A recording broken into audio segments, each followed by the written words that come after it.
Oke, ini lagi rame banget yang muncul di media sosial mengenai NPD. Aku juga pengen bahas apa sih itu NPD. NPD ini adalah Narcissistic Personality Disorder. Jadi adalah satu kelainan kepribadian. Jadi bukan hanya sekedar narsis ya. Berikut aku kasih tahu ciri-ciri NPD yang perlu kalian ketahui agar juga kalian bisa membawa orang sekitar kalian yang mungkin mengidap NPD ini ke profesional atau psikolog. Yang pertama, kebutuhan akan kekaguman yang luar biasa. Jadi orang-orang NPD ini merasa dia memiliki hal yang lebih baik dari orang lain atau prestasinya lebih baik dibandingkan dengan orang lain, dan orang NPD ini haus akan pujian. Dia senang banget nih divalidasi oleh orang-orang di sekitarnya.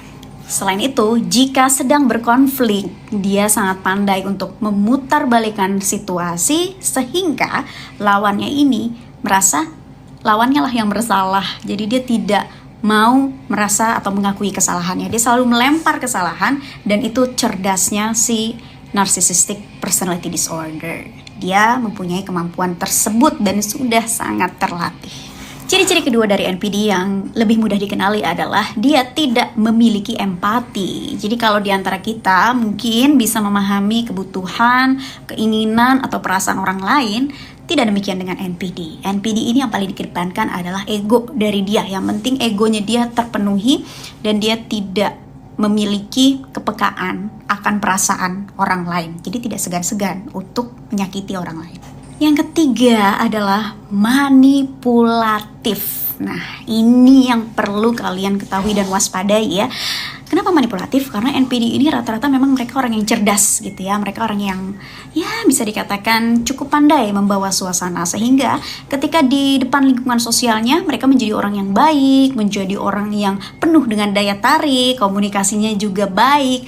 Tapi ketika bersama dengan orang-orang dekatnya, misalkan keluarga atau pasangannya sendiri, dia bisa menjadi seseorang yang verbal abuse. Dia bisa menjadi seseorang yang tidak memiliki perasaan sama sekali. Artinya memang tidak segan untuk melakukan suatu tindakan, baik itu verbal maupun fisik.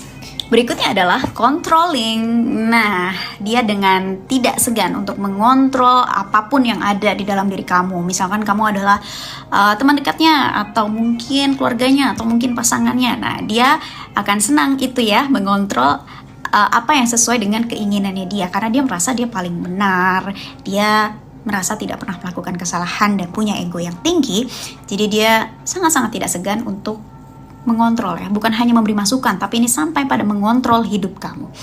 Nah, jika mungkin kalian menemukan di antara ciri-ciri di atas, jangan langsung menjudge juga bahwa oh ini ternyata orang NPD. Tidak boleh ya, tapi konsultasikanlah lebih lanjut ke pakarnya, ke profesional, yaitu ke psikolog, untuk mungkin nanti bisa mendiagnosa dan mengetahui pengobatan lebih lanjutnya seperti apa. Ciri selanjutnya yaitu anti kritik. Jangan sekali-sekali mengkritik orang NPD karena dia tidak merasa dia melakukan kesalahan, jadi dia tidak mau dikritik. Kalau orang lain menerima kritikan sebagai sesuatu yang membangun, tapi tidak dengan NPD.